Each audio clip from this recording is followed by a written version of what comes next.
Hey guys, my name is Sucheta Rawal, and I am a children's book author of Beato Goes to series of children's books. And I've written 5 books so far, in which Beato, my real life cat, who you see right here, he's sitting next to me. He lives right here in Atlanta, but he travels all over the world learning about different cultures and how kids live, what they play, and what they like to eat. So Beato has been to 5 different countries so far.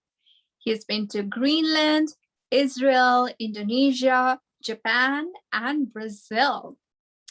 Are you curious to know what Beato learned in all of those places?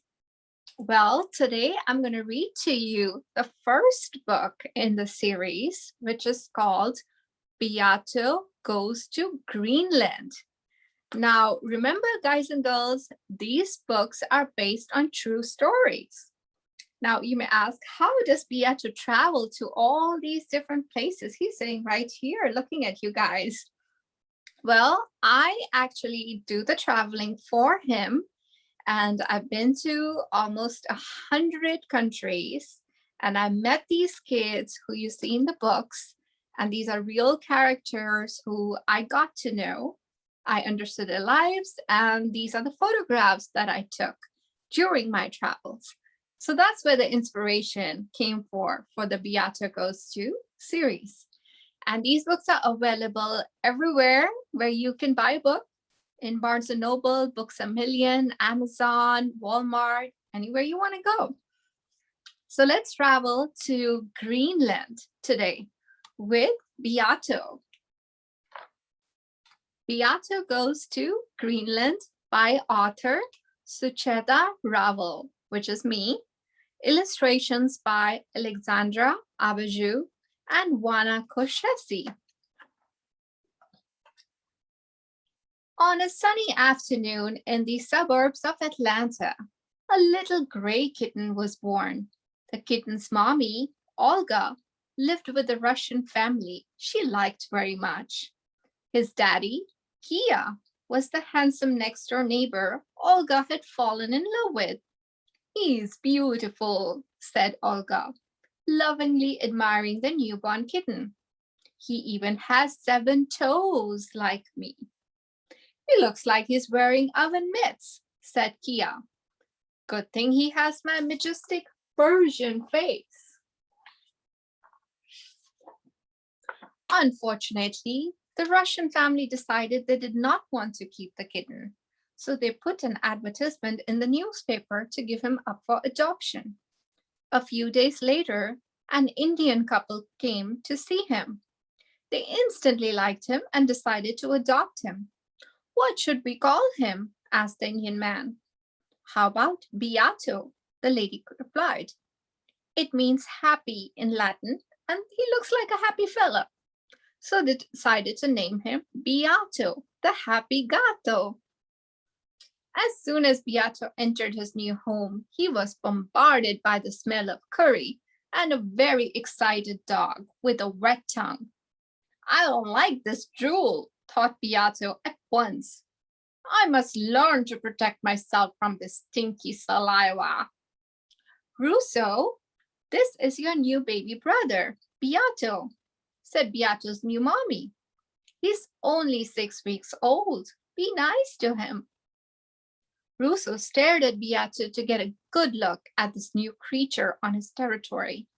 Beato wanted to make sure they started off on the right track, so he stood his ground, gathered all his spit, and hissed. "Now he knows who's boss," Beato thought bravely.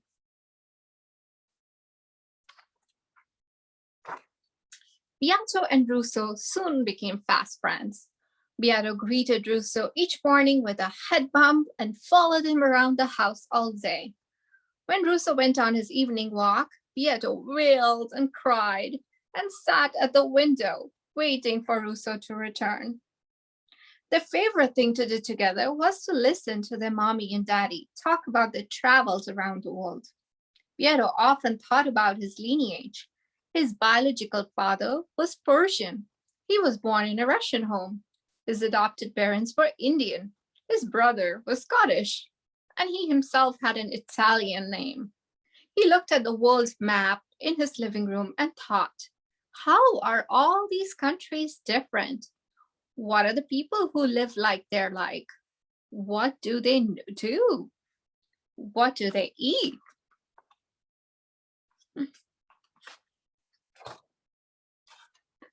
On his 5th birthday, Beato decided he was going to go explore the world.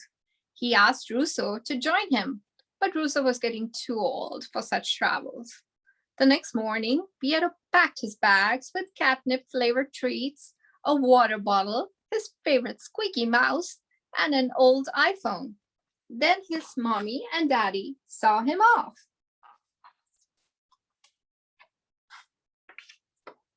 Beato decided to go to Greenland. It'll be nice and green, he thought, with lots of flowers and trees. But he was so wrong. Greenland was freezing. Even with a furry coat, parka, hat, and gloves, Beato was shivering. There was only ice and snow as far as he could see. Am I inside a cold freezer? Beato thought. Where are the trees and flowers? Just then, 2 big black dogs came charging toward Beato. His heart skipped a beat. He wanted to escape, but there wasn't a tree to climb. They were right on him. Na Alan, Na Ali, cried a voice. It was the little girl. The dogs heard the command and obeyed. That was close, exclaimed Beato as he came face to face with the ferocious animals. Thanks a lot, exclaimed Beato to the girl. Where am I? You're in Epitalk, Greenland, she replied. My name's Ina, and this is my sheep farm. Greenland? Beato cried.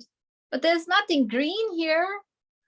That's because almost 80% of it is covered in ice, Ina explained.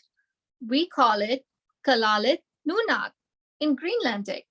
Do you want to have a look around? Yes, please, said Beato. In Greenland, we have to travel on a sleigh with the husky dogs, Ina explained as they journeyed together. They are not pets. They live outside the city in a dog park. Every home in the village has their own herd of dogs, and they keep their sleds in the garages, just like a car. Wow, I'm glad I'm a cat, Beato said. This is Greenland's Ilulissat ice field, said Ina, continuing the tour. We are 250 kilometers north of the Arctic Circle. And what's that? Asked Beato, pointing to a far-off body of water. It's Disco Bay. It's where the people from the north, called the Norsemen, used to live during the summer months. When they reached Gangersluslag, Beato and Ina stopped and tied the dogs in a shed. Are you ready for a hike? Asked Ina. We're going to see the Greenland ice sheet, she added, handing Beato a pair of trekking poles. Now I feel like a real explorer. Let's go.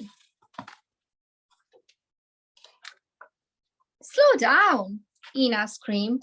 Watch out for the polar bears. Pierrots' eyes widened as he stopped suddenly.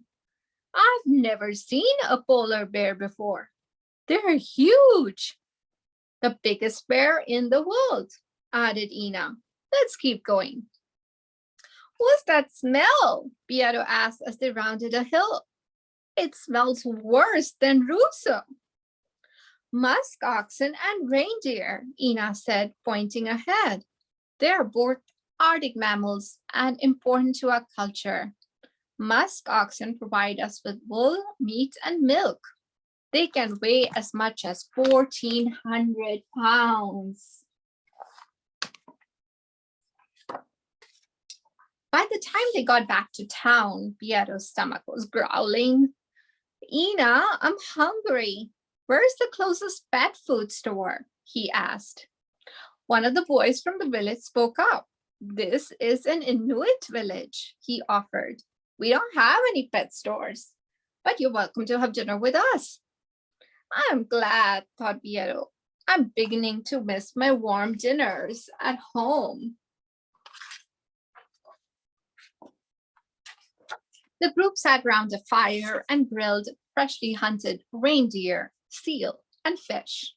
Beato was glad because he liked fish a lot, especially salmon and halibut. Suddenly, two of the women started singing in a language Beato didn't understand. Sea lion, walrus, penguin, polar bear, seal, caribou, they recited. Then they made animal noises. Habba-babba-habba-hua-mia. It's a vocal game, Ina whispered to Beato. We love them here.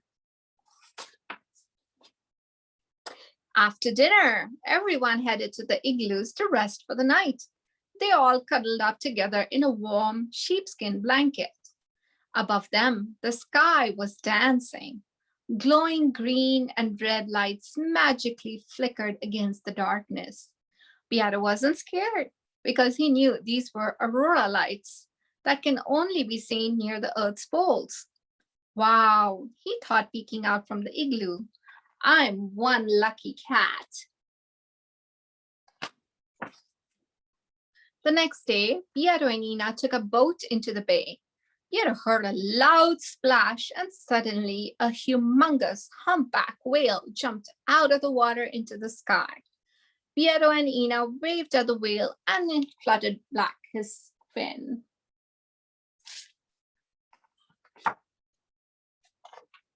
Next, Beato and Ina joined a man from the village on a trip into the city.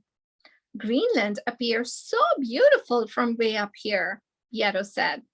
Look, rivers are melting. It's because we are going south, he explained. They landed in the middle of farmlands where lots of vegetables and fruits were growing. It's finally green in Greenland, said Beato.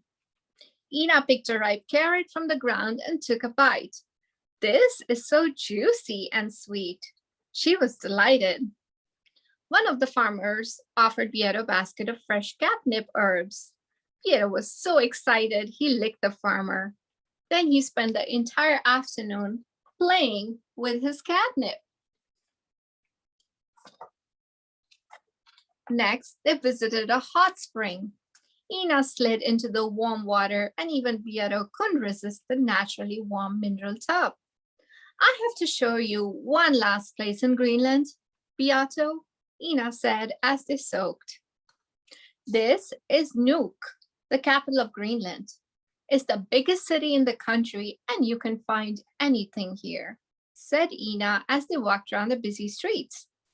Can you find cat treats here? Asked Beato. Of course, follow me. I know just the place. Ina led Beato to a supermarket, and they bought Beato's favorite treats with their Danish krona. Although he didn't want to leave Greenland, Beato had to board his plane from the airport in Nuuk. Thanks for showing me around and saving me from those dogs, Beato said. Now I know that Greenland is not just green. It is white, snowy, and so beautiful. We are a unique country, far away from the rest of the world, Ina whispered, saying a sad goodbye. I know I have a lot to see and more kind people like you to meet, but I'll come back and visit soon, promised Beato. The end. I hope you enjoyed the book, Beato Goes to Greenland, and you will continue to follow Beato's journey around the world as he travels and explores different places and learns about how kids live. This book you can also find in the App Store, and it's the augmented reality and 3D book, so the characters come alive. And it's also available in an ebook format on Amazon. So enjoy your travels through the eyes of Beato and I hope to see you next time. Bye.